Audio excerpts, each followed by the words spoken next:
विद्यार्थियों, circle point channel पर आप सबों का स्वागत है।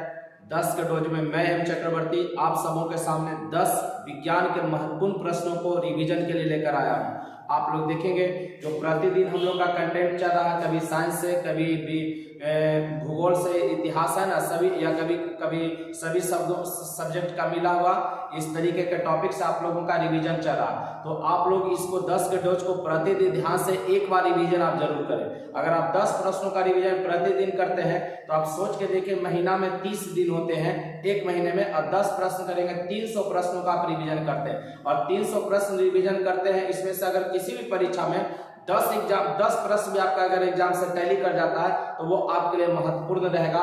5 से 7 मिनट आपका व्यर्थ नहीं जाएगा, और मात्र 3 से 4 मिनट का वीडियो होता है। तो चलिए हम लोग आज विज्ञान के कुछ महत्वपूर्ण प्रश्नों के साथ आए हैं। बिना समय बर्बाद किए इन प्रश्नों का हम लोग रिवीजन कर ले। और जो नए बच्चे, ध्यान दीजिएगा, जिन्होंने पढ़ रखा उनके लिए तो एज ए रिवीजन है। जो नए बच्चे हैं आप याद रखिए, जब आपका क्लास चलेगा तो इस तरीके के आप सब प्रश्नों को खुद समझने लगेंगे जैसे जैसे आपका चैप्टर समाप्त होता चला जाएगा।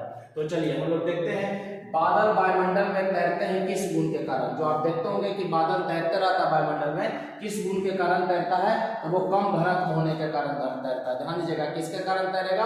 कम घनत्व होने के कारण। बादल वायुमंडल में तैरते हैं किस गुण के कारण? तो कम घनत्व होने के कारण। साइकिल में हवा भरते समय, ध्यान दीजिएगा, जब साइकिल में हवा भरते हैं तो पंप बैरल, माने जो पंप का बैरल रहता है वो गर्म हो जाता है। वो किसके कारण? ध्यान दीजिएगा, साइकिल में हवा भरते समय पंप बैरल के गर्म होने का कारण क्या है? रुद्धोष्म परिवर्तन है। कैसा परिवर्तन? रुद्धोष्म परिवर्तन के कारण क्या होता है? वो गर्म हो जाता है, हीट हो जाता है। दूध से क्रीम को अलग कर दीजिएगा। देखिए कई बार एक क्वेश्चन एग्जाम में पूछ लिया गया है, जो 3 नंबर आपको दे रहे हैं, तीसरा नंबर, दूध से क्रीम अलग कर दीजिएगा तो दूध के घनत्व पर क्या प्रभाव पड़ेगा? तो घनत्व है जो उसका बढ़ जाता है। दूध का घनत्व क्या होगा? बढ़ जाएगा। क्रीम अलग कर देंगे तो उसका घनत्व क्या होगा? बढ़ जाएगा।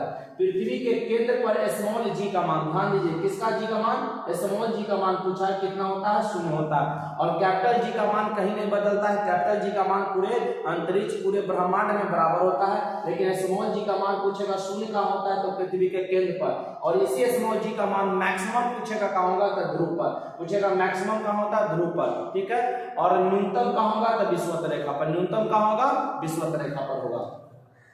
बर्फ को गर्म करने पर घनत्व एवं आयतन पर क्या प्रभाव पड़ेगा? अगर बर्फ को आप गर्म करते हैं तो उसका आयतन और घनत्व पर क्या प्रभाव पड़ता है? तो ध्यान दीजिएगा, घनत्व उसका बढ़ेगा, घनत्व उसका क्या होगा? बढ़ेगा, और आयतन घट जाता है, आयतन घट जाता है। फिर से ध्यान दीजिएगा, बर्फ को अगर आप गर्म करते हैं तो घनत्व और आयतन पर क्या प्रभाव पड़ेगा? तो घनत्व बढ़ जाता है, आयतन घट जाता है। अब अगला 6ठा नंबर प्रश्न देखेंगे, दाब बढ़ाने से बर्फ के गलनांक पर क्या प्रभाव पड़ेगा? अगर आप दाब बढ़ाते हैं तो बर्फ के गलनांक पर क्या प्रभाव पड़ेगा? तो गलनांक घट जाता है। क्या होता है? घट जाता है। या एक क्वेश्चन और याद रखेगा कि नमक मिलाने से बर्फ के गलनांक पर क्या प्रभाव पड़ेगा? तो वो भी गलनांक है जो उसका घट जाएगा। ध्यान से, गलनांक है जो घट जाएगा।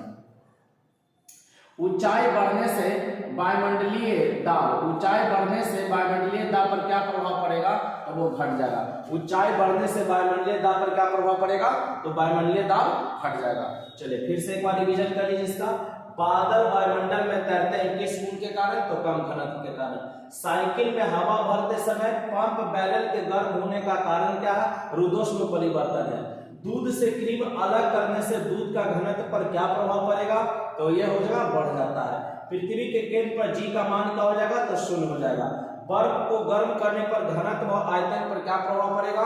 तो घनत्व उसका बढ़ेगा और आयतन उसका घट जाएगा।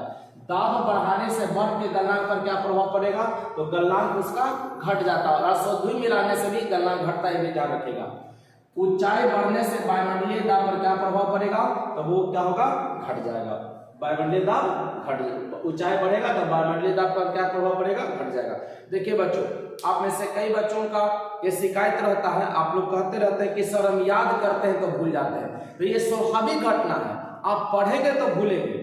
ध्यान दीजिए, जो बच्चा पढ़ेगा वही तो भूलेगा, और जो पढ़ेगा नहीं तो वो भूलेगा नहीं। भूलेंगे, लेकिन वो प्रश्न अगर आपको एग्जाम में मिल जाते हैं एज ए ऑप्शन, तो लगभग आप बात याद रखिएगा कि वो आपको कहीं ना कहीं ऑप्शन चुनने में सहायता करता है। तो आप पढ़ते हैं भुलाते हैं तो टेंशन नहीं लेना, जरूरी है कि पढ़ना है।